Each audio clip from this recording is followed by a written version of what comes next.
People from all kinds of situations found themselves very comfortable in the presence of Jesus. He didn't come across as stuffy or pretentious. It reminds me of a story of a priest in the mountains of Kentucky who had gone home with a family of new converts for dinner. He was received cordially by all, but the small daughter in the family who stared at him unblinkingly throughout the meal. The priest, somewhat uncomfortable, tried to put the little girl at ease. "Is it my collar you are staring at?" he asked, taking it off and holding it up. When he did so, he saw the cleaning instructions on the inside of the collar, and to make conversation, he asked, "Do you know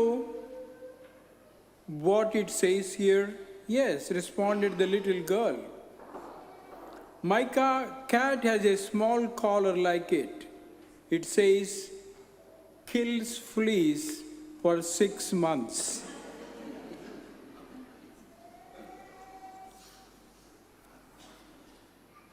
Don't think of that whenever you see my collar. A Franciscan sister of mercy, herself a Croat, who grew up in Serbia, has been working with rape victims of Bosnia as well as trying to find housing for the many refugees. Dressed in her nun's habit, she goes to a door and pleads with those who answer, "I have no place to stay. I am hungry. Can you take me in?" Croatia is a deeply Catholic country. So the answer to the nun's plea is almost always, "Of course, sister." Then the nun steps back to let the real refugees with her be seen. They're usually taken in by the family. My friends, can we go beyond our prejudices? And then I would like to share with you some more.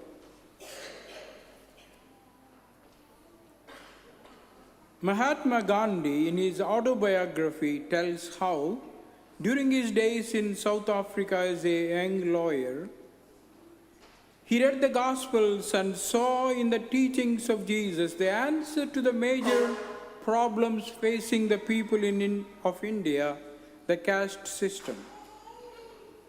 Seriously considering embracing the Christian faith, Gandhi went to a white-only church one Sunday morning, intending to talk to the pastor about the idea.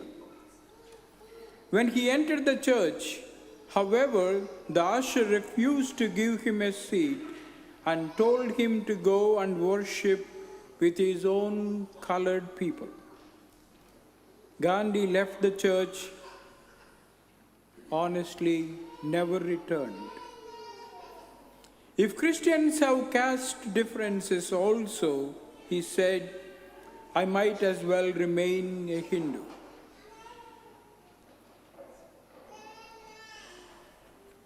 I'd like to share with you one more.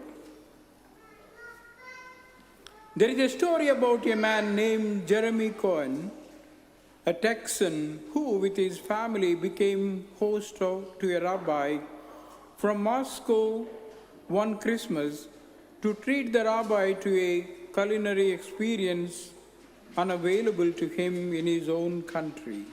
Cohen took him to his favorite Chinese restaurant. After an enjoyable meal and pleasant conversation, the waiter brought the check and presented each person at the table with a small brass Christmas ornament as a complimentary gift. Everyone laughed when Cohen's father turned the ornament over and read the label made in India. The laughter quickly subsided, however, when everyone saw tears running down the rabbi's cheeks. Cohen asked the rabbi if he were offended at having been given a gift on a Christmas holiday. Smiling, the rabbi shook his head and answered, "No. I was shedding tears of joy to be in such a wonderful country in which a Chinese Buddhist restaurant owner gives a Russian Jew a Christmas gift made by a Hindu in India." And today, my brothers and sisters, we all fight, right? Catholic versus we make it to whatever denomination, to a smaller church and all that.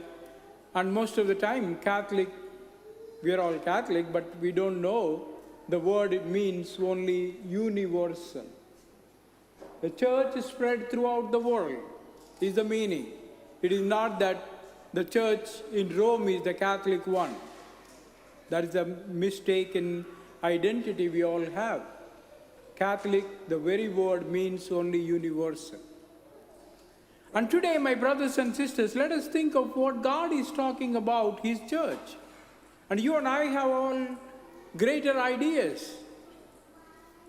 And we open the church to, of course it happened in history, so we are not talking about something that didn't happen.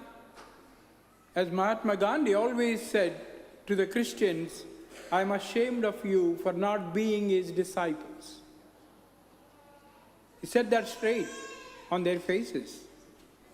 Of course, if he finds me, he may tell me that too.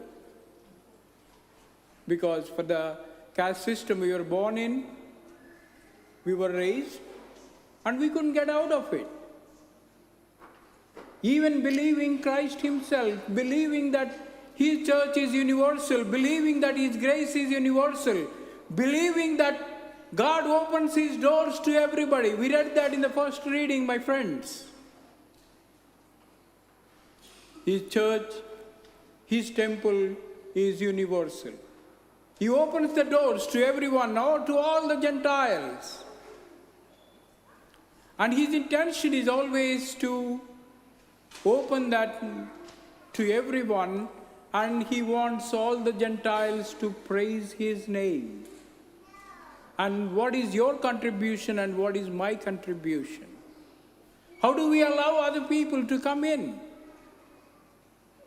And most of the time in my own ministry, when a person who doesn't practice Christianity or who doesn't openly say that he's a believer of Christ, when they receive grace, miraculously when they go to a shrine of Our Lady mostly, or St. Anthony's, or even sometimes when they are prayed over in the church by a priest or by a lay person, the other Christians, the Catholics, are always jealous and worried.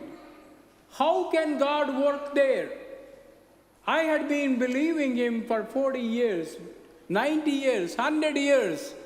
He has to do His miracle in me, not in the other person. I don't know, what do you say? And it belongs to me. My forefathers gave this land to the church, and we struggled and built it. But God says it is open to everybody. And here in the gospel today, my brothers and sisters, mine are not only questions, a question you and I need to answer. To truly say that we are His disciples, and that we have the mind of His, not the mind of ours. Mind of ours will not take us anywhere. Maybe a lower heaven, I suppose. Forgive me for saying that. But my brothers and sisters, the lady, in the whole Gospel of Matthew, this is where Jesus says, "You have great faith."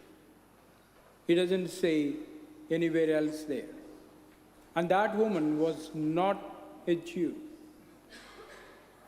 And Most of the time, when you and I come and pray to the Lord, constantly we hear only silence, right?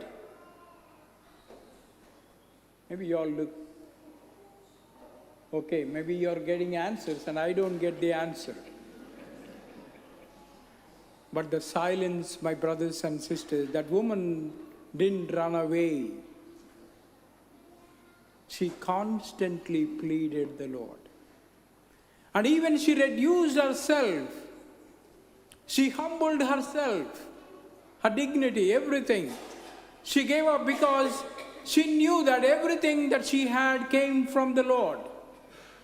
So she had the courage to take off everything and put at his feet. And what did Jesus do?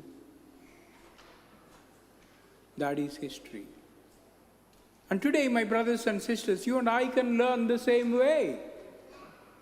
Our faith, the grace we receive, and the many blessings that we have, from prosperity to everything we have, my brothers and sisters, is a magnanimous gift by God Himself. Are we willing to share that with people around us? At least to those who would like to praise Him, at least to come up, and I should withdraw my sentence saying that, because all are God's children, and He works in His own way, and He doesn't work according to my plan. In His own time, not my time. But today, my brothers and sisters, let us sink in that faith. Not only me, all are invited to this house of prayer, and all are invited to praise Him. And I should be an instrument in His hands to happen that during my lifetime around the people around me. And of course, I'm not that I'm sorry I touched the caste system. Even after maybe 2,000 years of Christianity in some parts, maybe 1,000 years in some parts of India, maybe 400, 300, 200, and 100 years and 50 years of Christianity, we may not openly give up Christ, but we are never willing to give up our caste. Of course, I am telling you something which doesn't bother you. But my brothers and sisters, let us think of what is that makes us, and what is that we all think that something is beautiful in our life that makes us only Catholics, and we don't want others to share in that. Let us think of that. Let us make Him universal. Let us make His grace be felt by all. And let us be able to put our hands on somebody whom the society around us doesn't do. And that is where, my brothers and sisters, you and I become that Christ to the other person. And we create space for him or for her or for that society to praise and thank the Lord.